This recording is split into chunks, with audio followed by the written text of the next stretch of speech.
yang kemudian diteruskan oleh tokoh muda berikutnya.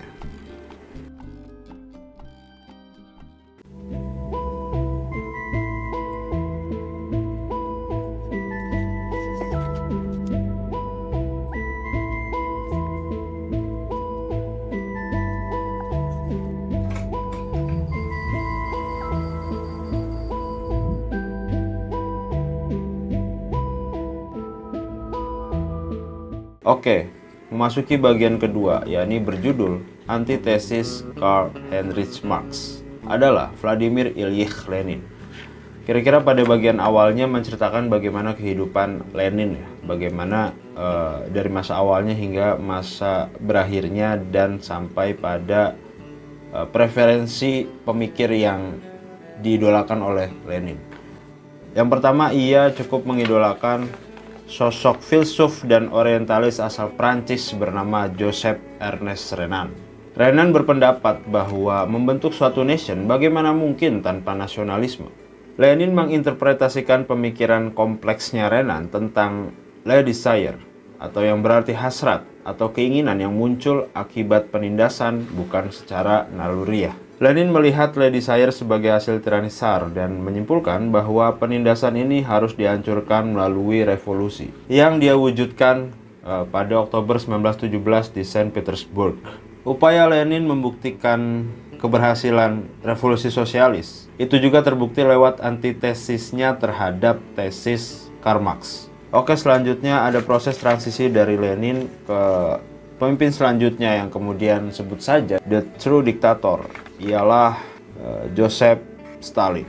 Joseph Stalin, seorang diktator yang dianggap perlu pada masa itu. Bahkan Pak Su sendiri mendukung Stalin, karena menurutnya Uni Soviet tanpa Stalin tidaklah berarti apa-apa. Bahkan Pak Su sendiri sepenuhnya mendukung Stalin. Tanpa orang sepertinya barangkali Rusia dan kemudian jadi Uni Soviet jangan harap bisa berdiri. Memang banyak korban jatuh, tetapi mana ada revolusi tanpa korban. Harapan yang absurd, Joseph Stalin sesuai dengan nama dan tugas yang diemban.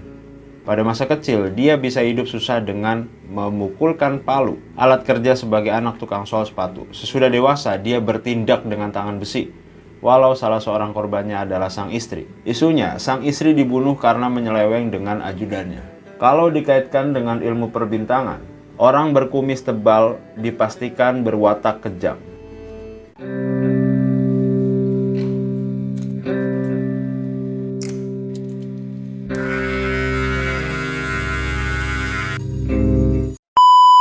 Oke, selanjutnya mungkin kita agak lompat pada bagian dimana kekuatan Uni Soviet lah, kira-kira seperti itu.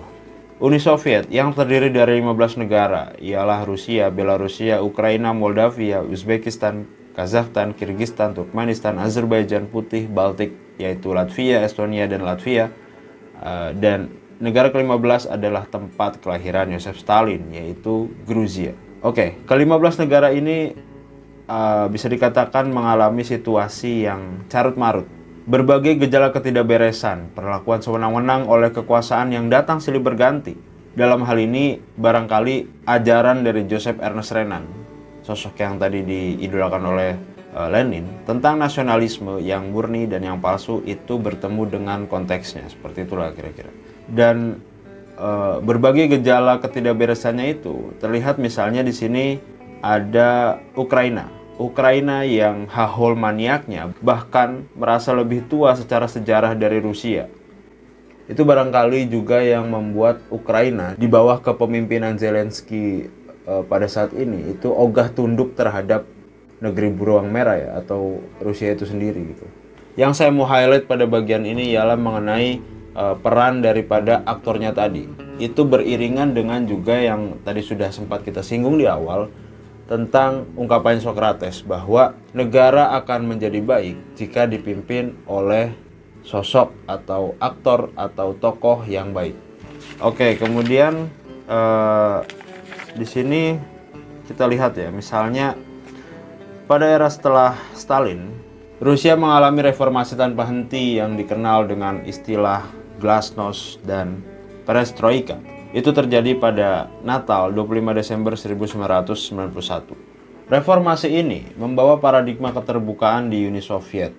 yang semakin merasa perkasa. Namun, melompati fase ini menjadikan Rusia tidak hanya setara dengan negara kapitalis, tetapi juga ia menjadi, maksudnya ialah menuju menjadi negara imperialis. Mungkin penjelasan lebih lanjutnya seperti ini. Paradigma keterbukaan tercermin dalam pertukaran mahasiswa yang berinteraksi dan berkomunikasi, yang sejalan dengan pendirian Universitas Persahabatan Rakyat pada tahun 1960. Kehadiran mahasiswa dari seluruh dunia menyebabkan proses asimilasi, namun negara gagal mendeteksinya, menghasilkan ketimpangan terutama dalam kebutuhan sehari-hari mahasiswa lokal dan mahasiswa asing.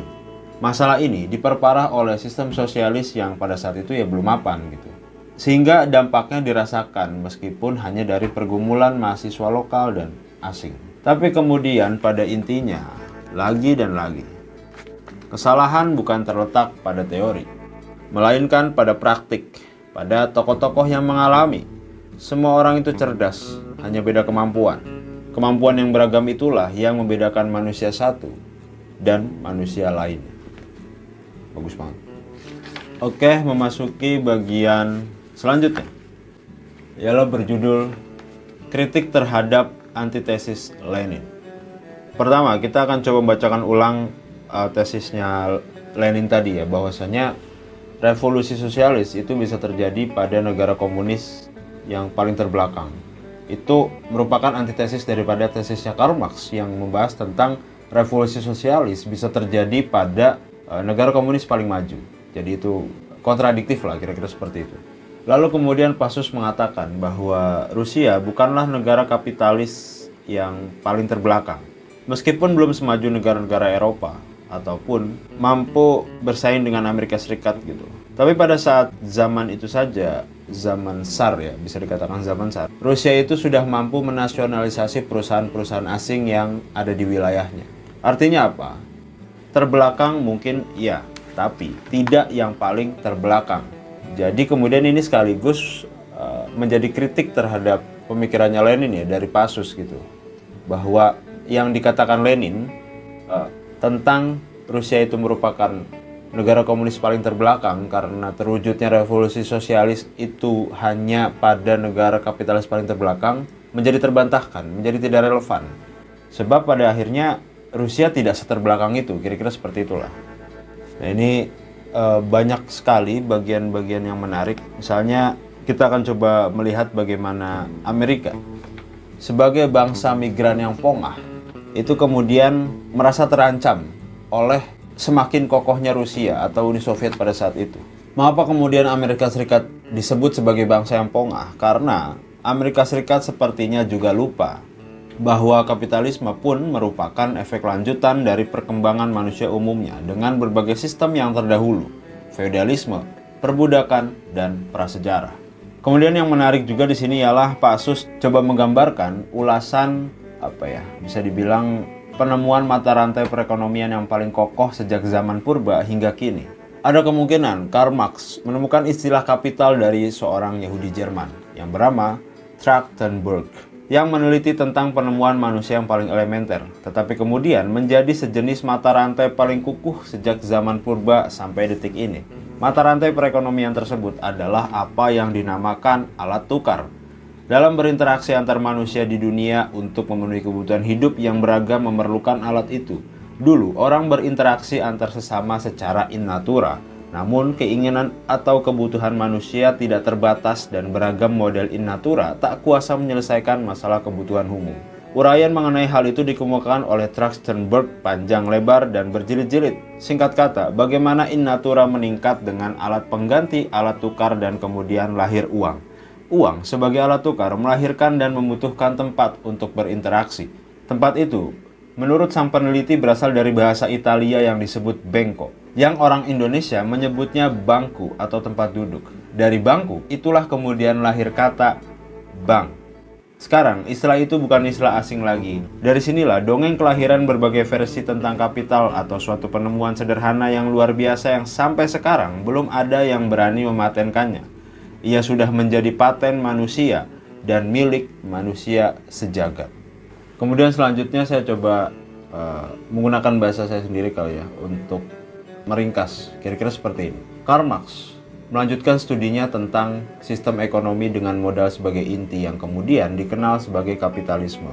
Namun, dalam praktiknya, kapital tidak dapat berdiri sendiri, dan ia membutuhkan sekutu untuk mencapai tujuannya. Pemilik modal mencari sekutu untuk mengembangkan kapital dengan prinsip biaya sekecil-kecilnya dan hasil sebesar-besarnya. Kita kayak nggak asing ya dengan istilah itu. Ia berubah fungsi dan tujuan menjadi alat pemerasan dan eksploitasi dengan hasil maksimal. Selanjutnya, Pak Asus menjelaskan dengan cakap dan ringkas sebuah ilustrasi mata rantai kapitalisme. Dicatat bahwa kapitalisme membutuhkan mitra, yaitu buruh dan petani, untuk memproduksi barang-barang, di mana kedua kelompok ini juga menjadi korban keserakahan pemilik modal sepanjang berdirinya sejarah manusia. Dalam dunia politik, sekutu adalah mitra sementara, tetapi dalam ekonomi, buruh dan tani adalah sekutu, tetapi juga sekaligus musuh utama kaum kapitalis. Lalu di akhir bagian ini kira-kira penggambaran dari proses transformasi kapitalisme menjadi kolonialisme menjadi imperialisme. Proses transformasi dari kapitalisme menjadi kolonialisme dan kemudian imperialisme terjadi karena kebutuhan manusia akan barang dan jasa. Perubahan strategi ini menandai transformasi dari kapitalisme menjadi imperialisme. Oke, lanjut. Kritik Lenin tentang imperialisme. Yang saya catat pada bagian ini ialah Pak Asus coba memaparkan kembali tentang bagaimana proses kapitalisme yang bertransformasi menjadi imperialisme seperti yang sudah disitir sebelumnya, bahwa modal digunakan sebagai alat, sebagai basis dalam mencapai prinsip ekonomi utama, yakni biaya sesedikit mungkin, tetapi dengan hasil sebesar mungkin. Cara utama adalah mengeksploitasi buruh secara lebih signifikan. Pertama, memperpanjang jam kerja. Kedua, mengurangi upah buruh. Ketiga, mengabaikan kesejahteraan buruh. Keempat, menelantarkan pendidikan masyarakat. Kelima, membiarkan kesehatan. Keenam, membedakan upah antara buruh laki-laki dan perempuan berdasarkan suku, agama, bangsa, dan lain-lain. Kemudian, kaum kapitalis coba mengubah strategi ekspor mereka. Mereka mengubah strategi ekspor menjadikan barang-barang mewah sebagai komoditas dan mengimpor bahan mentah dari daerah jajahan. Karl Marx menentang praktik ini dan mencatat kekayaan yang diperoleh Inggris, Perancis, dan Belanda dari kolonialisme. Kesimpulannya, kapitalisme yang menciptakan kolonialisme adalah musuh kemanusiaan dan harus dimusnahkan melalui revolusi sosialis. Analisis Karl Marx ini kemudian dilanjutkan oleh Vladimir Ilyich Lenin pada era perubahan sistem dari kapitalisme menjadi imperialisme dengan ciri perubahan yang sudah saya kemukakan di atas. Perubahan mendasar yang intinya lebih menunjukkan kondisi kaum buruh atau tani itulah yang melahirkan kesimpulan menghujat sistem imperialisme yang harus dikubur dengan revolusi sosialis. Sistem yang keji itulah kemudian yang melahirkan ungkapan Vladimir Lenin yang terkenal. Ialah dengan kekejamannya, imperialisme seperti menggali kuburnya sendiri. Suatu konklusi yang brilian, benar, dan tinggal menunggu kapan situasi seperti itu terwujud. Suatu kebenaran empiris, karena banyak negara imperialis membangun negara dengan 2 atau lebih partai, baik negara berbentuk republik, kerajaan, maupun yang lain. Artinya, negara dengan modus demokrasi yang konon berasal dari Barat, Amerika Serikat dengan Partai Republik dan Partai Demokrat, Inggris dengan Partai Konservatif dan Partai Buruh, Belanda dengan The Arbeid dan lainnya. Lalu apa kesalahan Vladimir Ilyich Lenin dalam tesisnya? Ialah sosialisme dengan partai tunggal Bolshevik. Dan disinilah dia terjebak antara keseragaman dan keberagaman. Rusia menganut satu partai, tidak ada oposisi, negara satu partai sebagai bentuk final. Amerika Serikat menganut 2 partai yang bersifat lunak. Mana yang lebih baik? Pemimpin itulah yang mereka pilih. Partai bukan hambatan. Benar, mereka tidak anti satu partai. Mereka hanya tidak suka satu partai yang beraliran kiri atau sosialis atau komunis. Namun Amerika Serikat tidak melarang mereka sebagai musuh. Ajaran kiri Marxisme-Leninisme dipersilahkan dipelajari, diteliti mana yang positif dan mana yang negatif. Rusia pun mempelajari gaya hidup negara-negara kapitalis imperialis dan bentuk-bentuk negara lain di dunia. Walau banyak negara punya konsep sendiri membangun negara, baik yang pro kiri maupun pro kanan. Dengan pengertian dan implikasi masing-masing. Dari keterangan di atas itulah Vladimir Ilyich Lenin yang menemukan rumus brilian bagaimana menghancurkan kapitalisme imperialisme berhasil dalam teori tetapi gagal dalam praktik. Penemuan yang brilian itu secara tidak disadari adalah pengkhianatan terhadap penemuannya sendiri. Dan kemudian sistem imperialisme berhasil. Keberhasilannya terbukti karena tidak ada negara imperialisme yang menggali kuburan mereka sendiri. Kemudian juga sampai di mana misalnya sini ada penjelasan tentang Hari Buruh Internasional yang biasa kita peringati pada tanggal 1 Mei. Itu lahir di Amerika Serikat, yang mana sebagai negara dengan pengalaman konflik horizontal. Dan ironinya adalah hari itu tidak lahir di Rusia yang merupakan sosialis gitu. Bahkan penetapannya dilakukan di Prancis yang notabene juga negara kapitalis. Maka melihat kondisi itu jelas, sosialisme masih kurang pengalaman. Baru sedikit punya andil dalam kehidupan dunia manusia. Sukses? Pernah. Berhasil? Jelas. Namun, belum signifikan. Jika dihitung sejak revolusi 1917 sampai dengan kejatuhan Nikita Sergeyevich Khrushchev atau ambillah ambruknya Uni Soviet tahun 1991 oleh reformasi Mikhail Gorbachev, total baru 74 tahun. Secara sejarah, baik ala evolusi maupun ala revolusi sekalipun, baru merupakan jangka waktu yang relatif sangat-sangat singkat. Bandingkan dengan sistem perbudakan, feodalisme, juga kapitalisme. Berapa abad ia? Sosialisme belum sebanding, terus terang, mereka cepat berpuas diri. Baik, lagi dan lagi, kesalahan terletak bukan pada teori, bukan pada praktik, melainkan sekali lagi, Socrates benar, kesalahan terletak pada manusia.